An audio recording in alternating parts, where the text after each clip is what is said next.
About 150 hours to go before the very first Restoring Love event. And that is FreedomWorks. FreedomWorks is having their free pack event. And one of the guys who is going to be there is Ted Cruz. He is running for Senate here in Dallas, Texas. And what is the latest polls, Stu? The last one I saw was Cruz up 5, I believe. Ted Cruz is on the phone with us now. Hi, Ted. Ted, are you there? All right, Ted's not now there. he's only up 4. And after that, 3, oh no, 2. Oh gosh, it's slipping away. 1. Oh geez, there it is. Ted's gone. Okay, David Dewhurst has won.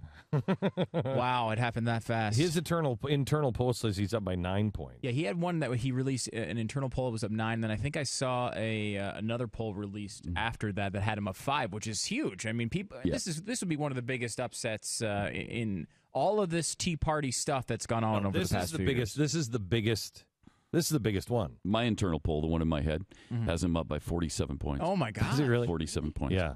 Huh. Wow. In fact, he just won. We've just declared Ted Cruz I'm so proud the winner of Texas. I feel exactly the opposite of Texas that I do about Massachusetts. I think what's her face? The Indian squaw. What's her name? Oh, Elizabeth Warren. Elizabeth Warren. She's winning. She's up in all the polls in Massachusetts. She is? Yeah, she's up. She's up? Yeah. And Massachusetts. Oh my gosh, Massachusetts, that is you get what you deserve. Unreal. You get what you deserve. Yeah, totally. The difference here is in Texas, they're not going to put Dewhurst in. Let me go to Ted Cruz now. Are you there, Ted? Good morning, Glenn. Great to be with you. What is the average poll say? We know your internal is up 9. We've seen 7 and 8. Do you know what the average is?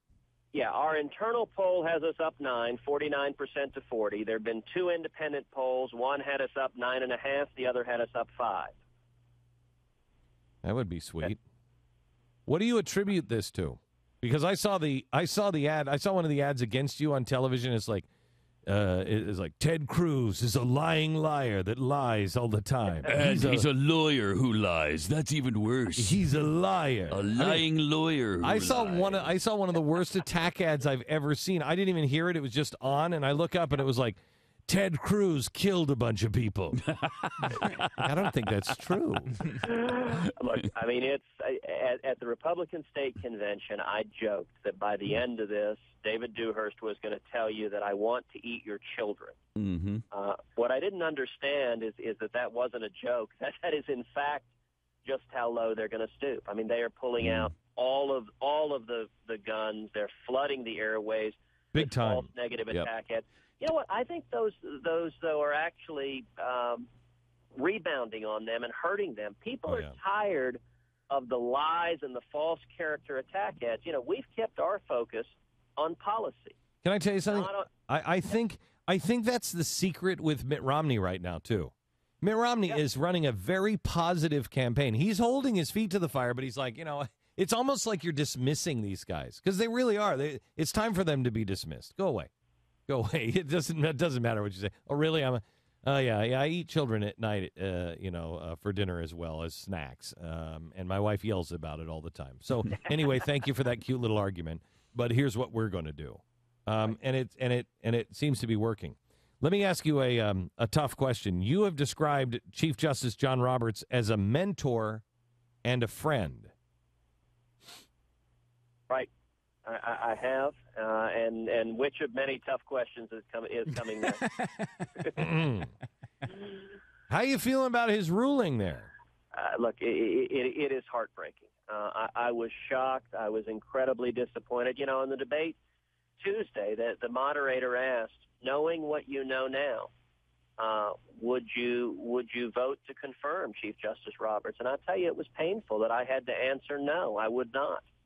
Because I think the Supreme Court's decision, I think the court abdicated its responsibility. So what led, in your opinion, you describe him as a friend. Yeah. There is a story out that he changed it at the last minute, and it's well documented. I mean, the whole thing is written as if he is on the other side. Right. So he changed it at the last minute. They say he came with red eyes. He really looked distraught while this was going on. Kennedy was pissed at him. Yeah. What do you in your uninformed, or maybe you have information, in your uninformed opinion, speculate a little bit. What do you think happened? Look, I have no reason to doubt those reports, and unfortunately what I think happened is I think President Obama's threats to the courts worked. And I think what happened was I think he got nervous about the court striking down Obamacare and made effectively a political decision not to do so because he thought it would save the credibility of the court. I think, ironically, it did exactly the opposite. I think this decision is going to go down in history as a cravenly political decision, and I think it is undermining the credibility of the court. Their job is to enforce the Constitution, not to be political players. Yeah, and if that's your opinion of why he did what he did, then you're doing the right thing in saying that you wouldn't vote to confirm him based on what you know now. That's what it's all about. It's about upholding the Constitution, not whether or not this court has a legacy.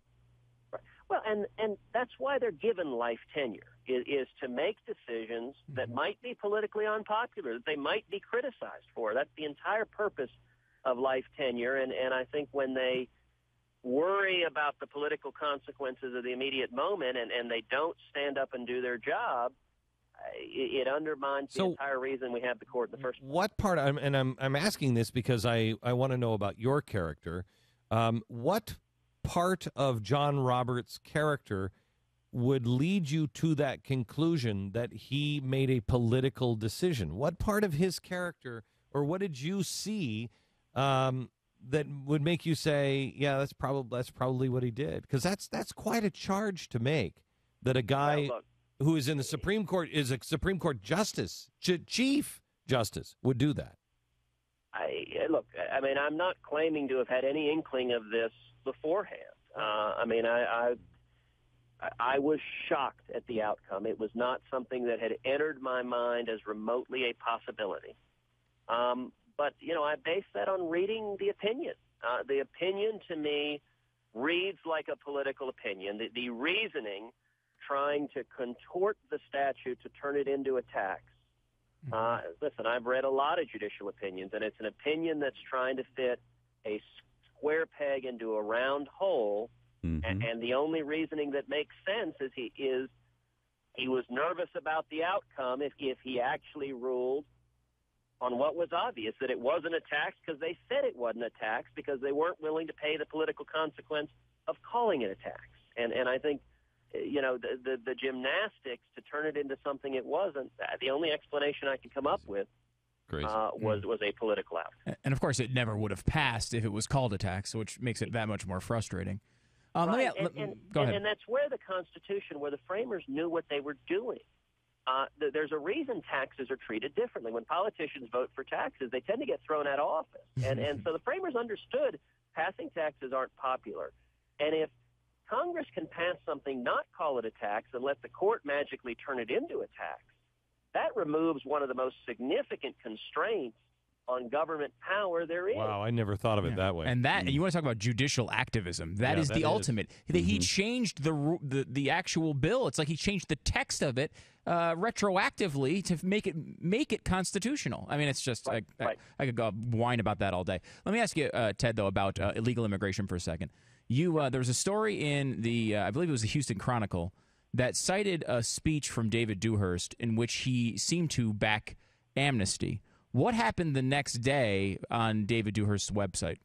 Yeah, no, that's exactly right. So to back up a little bit, in the first televised debate we had in the runoff, Dewhurst looked in the TV cameras and told everyone he did not support amnesty. He has never backed amnesty, never backed the guest worker program. The next day, the Chronicle broke the story that in 2007 he had given a speech where he called for amnesty for every single illegal alien currently in the United States today. Oh, my God. And what was astonishing is the Dewhurst amnesty program was broader than Barack Obama's amnesty program. Obama's amnesty just extends to kids who came here illegally. Dewhurst wanted to give a guest worker program to every single person illegally in this country today. And the source of this was the written text of a speech he had given that was on his official lieutenant governor website. Oh, my gosh. So when this broke, obviously a lot of reporters began calling, began looking at the story. And several days later, Lieutenant Governor Dewhurst ordered the state employees who maintained the website to take his speech down, to delete it, and in fact to delete every speech he'd ever given as lieutenant governor. And you know, it strikes me as remarkable that he is literally trying to whitewash his record and delete his record because he wants to hide from the fact that he advanced an amnesty program broader than Barack Obama's. Oh, wow. The election is next week. I know you're going to be at Free Pack this a week from Thursday. I'm sorry, it's not next week. It's a week from, is it Tuesday? Yeah. Well, it's actually the 31st. So early voting in Texas starts on Monday of next week, and all next week, Monday through Friday, is early voting. So any Texan can vote any day next week, and then Election Day itself is the next Tuesday, July 31st. And I'll tell you, to win, we've got to do two things. One, we need conservatives to show up. I would ask every one of your listeners in Texas, please, please, please come out and early vote next week or vote on the 31st. But number two, Dewhurst is running millions of dollars of false character attacks. We desperately need to raise the money to stay on TV. I'll tell you, every time you've had me on the radio, hundreds of your listeners have gone to tedcruz.org, have contributed, hundreds of Texans and hundreds of conservatives nationally, because every penny we raise goes to being up on television and radio to respond to these attacks. And we're leading statewide, but if he's able to dump millions in attacks and we can't respond, what he wants to do is buy this race, and I think that would be very, very dangerous, and we desperately need the funding to respond. Well, I will tell you this. This race is probably the biggest sign of the Tea Party's power and the freedom movement. And if Texas can't do it, nobody can do it. Ted, best of luck, and we'll see you next week at Free Pack. Well, I look forward to it, and thank you for your incredible support, Glenn. And you know what? You're right. If we win, the national headlines will be the Tea Party is transforming the country. And if we lose, every reporter will point to it as proof that the Tea Party is dead, and it will hurt lovers of liberty across the country. Big time. So I am pleased to stand shoulder to shoulder with you and lovers of liberty across Texas and across the country.